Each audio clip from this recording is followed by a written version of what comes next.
My friend and I, both in our 30s, had been looking forward to a pool day, and finally, the day had arrived. It's important to note that my friend and her 5-year-old daughter both have type 1 diabetes. They use a device called a Personal Diabetic Assistant (PDA) and waterproof patches to manage their condition. The PDA looks like a phone but serves the purpose of monitoring blood sugar levels and providing alerts for additional insulin requirements, usually in the form of a candy or a juice box. Before heading to the pool, my friend, who works in the adult entertainment industry, made sure she looked amazing in her bathing suit. Although she appreciates being appreciated, she always maintains modesty, especially around her daughter. She exudes confidence and has been self-assured since a young age. We arrived at the pool and settled into our deck chairs. Since my friend enjoys basking in the sun, I kept an eye on her daughter, who found joy in the warm sunlight. After a while, my friend signaled us, indicating that her daughter needed a juice box. In a playful manner, I stole the juice box and attempted to make a getaway. The little girl squealed and demanded, "Hey, that's my juice box. Give it back." I replied in a light-hearted manner, imitating a character from Family Guy. "You're never gonna catch me." This playful chase drew some attention. Eventually, I let her catch me, returning the juice box, and we both walked back to where my friend was sitting. She playfully rolled her eyes, lowering her oversized sunglasses, and asked, "Did I bring one child here or two?" I playfully pleaded the fifth, and we sat down to chat while the little one happily drank her juice box. My friend then took out her daughter's PDA, a device with a hot pink case labeled Little B.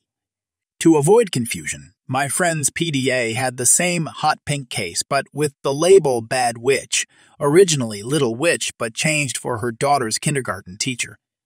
We enjoyed our time until the PDA signaled that her daughter's blood sugar was stabilized. I took the little one for more water slide adventures while my friend basked in the sun, adjusting her bathing suit for an even tan.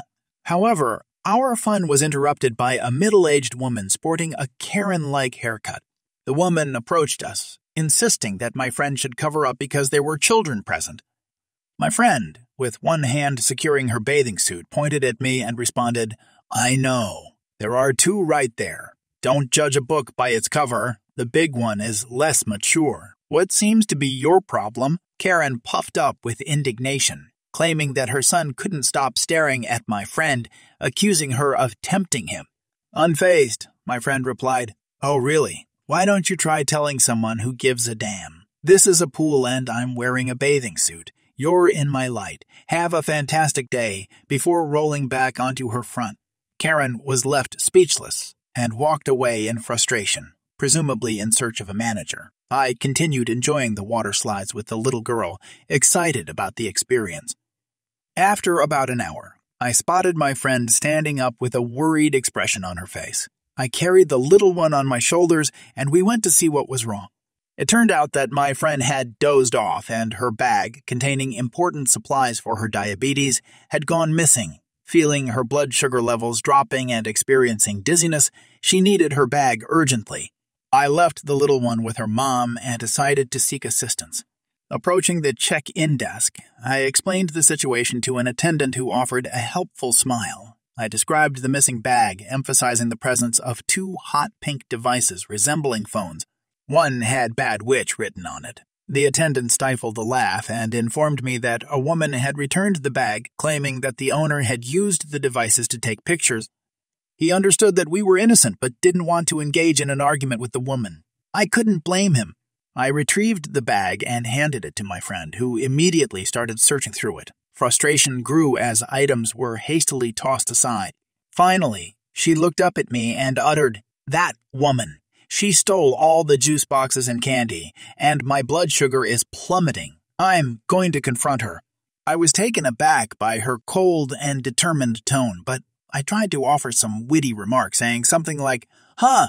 Seizing her moment, my friend strode over and discovered the smug-looking woman, accompanied by a timid boy of about 12, lounging nearby. Before the woman could say anything, my friend grabbed her bag and dumped its contents onto the ground. Startled, the woman fell off her chair and frantically gathered her belongings while my friend picked up candy wrappers and an empty juice box. In a bone-chilling tone, My friend spoke, "You stole my baby's medicine and ate it."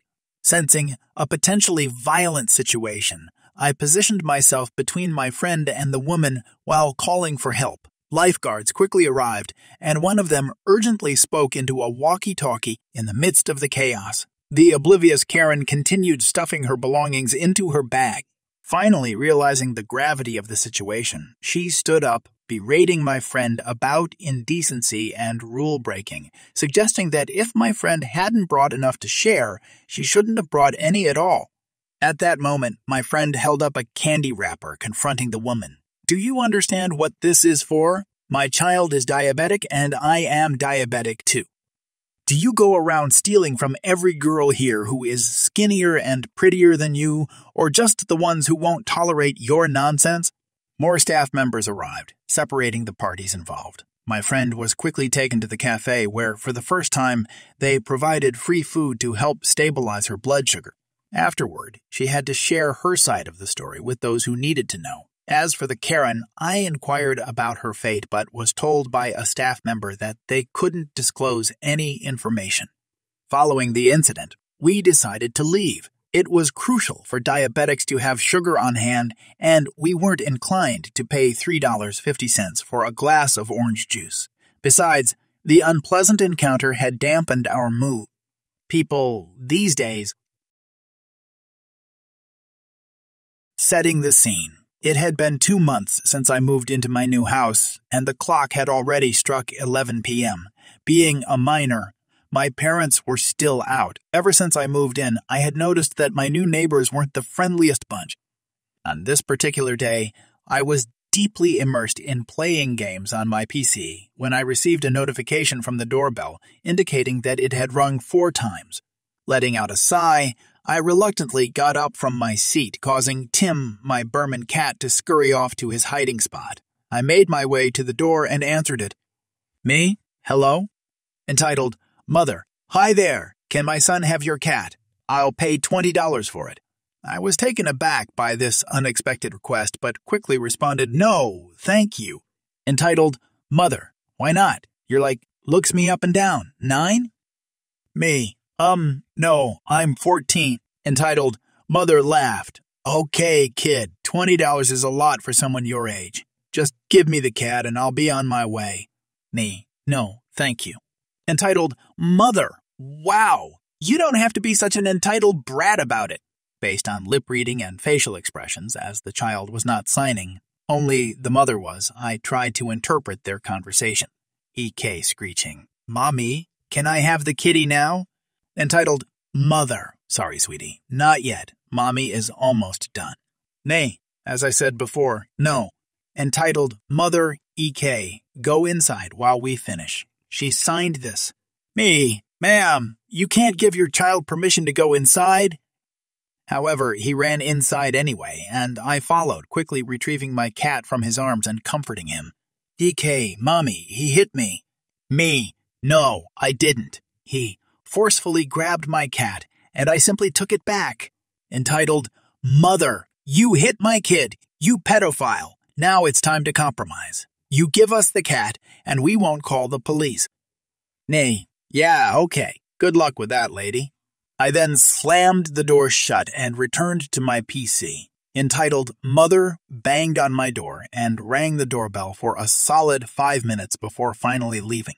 I decided to call the non-emergency line for our police department, utilizing the subtitle app for phone calls, since my phone is equipped with deaf accessibility features.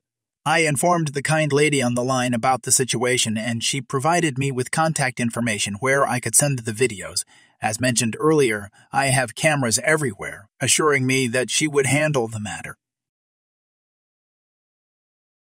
Quick context. Parents, currently in Cali on their honeymoon, set the scene at 5:30 in the morning. I was peacefully asleep when my phone suddenly started flashing with notifications. Annoyed, I realized that the iPhone setting I had enabled was substituting audible notifications with a blinding flashlight. It felt like a flash grenade had gone off, abruptly waking me up. I groggily checked my phone to find that my doorbell had been rung a staggering 17 times. Irritated, I dragged myself to the door and found EK standing outside, but without EM.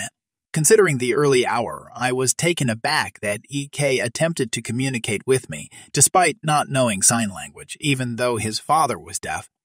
Fed up with the situation, I slammed the door in his face and tried to salvage what was left of my sleep. In a desperate attempt to avoid further disturbances, I flipped my phone upside down, hoping to prevent any more interruptions. Exhausted, I finally managed to fall back asleep.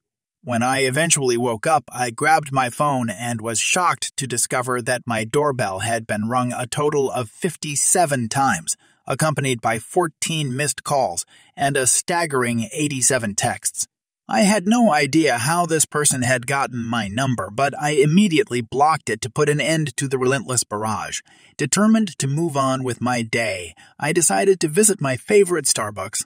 To my dismay, as soon as I arrived at the coffee shop, I witnessed my favorite Starbucks employee being harassed by her own entitled mother, EM. Frustrated by the negative energy, I promptly left the premises. Returning home, I discovered that my cat, Tim, was missing. Panic set in, but then I remembered the AirTag on his collar. Checking the location, I realized he was across the street. With a sense of urgency, I hurried to the house where Tim's AirTag was signaling his presence. I pressed the doorbell rapidly, 8 clicks per second. A woman, EM, opened the door, clearly annoyed, and signed, "Can I help you, boy?" "Yes, you can. You have my cat," I signed back. "No, I do not," she replied dismissively, slapping the AirTag out of my hand. I quickly picked it up, but to my surprise, she started chasing me. Fearfully, I ran as fast as I could to Starbucks, where I found my friend who was working on an order. I immediately signed to her, "Call 911. Hurry." She wasted no time, putting on her hearing aids and making the emergency call. Meanwhile, EM continued signing, "This will teach you for hitting my kid." Unbeknownst to her, only the employee understood the conversation, as it unfolded in American Sign Language, ASL. Reacting swiftly, my friend pepper-sprayed EM just as the police arrived on the scene. In the aftermath, EM attempted to deceive the police, claiming she was being harassed and that the employee had pepper-sprayed her without cause. The officers remained calm and stated, "We understand. We just need to see what happened." However, after reviewing the CCTV footage, one of the officers addressed EM directly, saying, "Ma'am, I watched the footage and you are under arrest." EM, caught off guard, retorted, "Excuse me, are you saying I was recorded without permission?" The police officers sighed, but didn't dignify her question with a response. Turning their attention to me, the police used my friend as a translator, and I recounted the entire incident. It was around 8:35 when the police reached out to my parents in California, and finally, my beloved cat Tim was returned to me. I let him rest and recover from the ordeal. The following day, I received a text from the kind kid expressing gratitude for helping his entitled mom who acts like she's foregained some perspective. I replied, "You're welcome."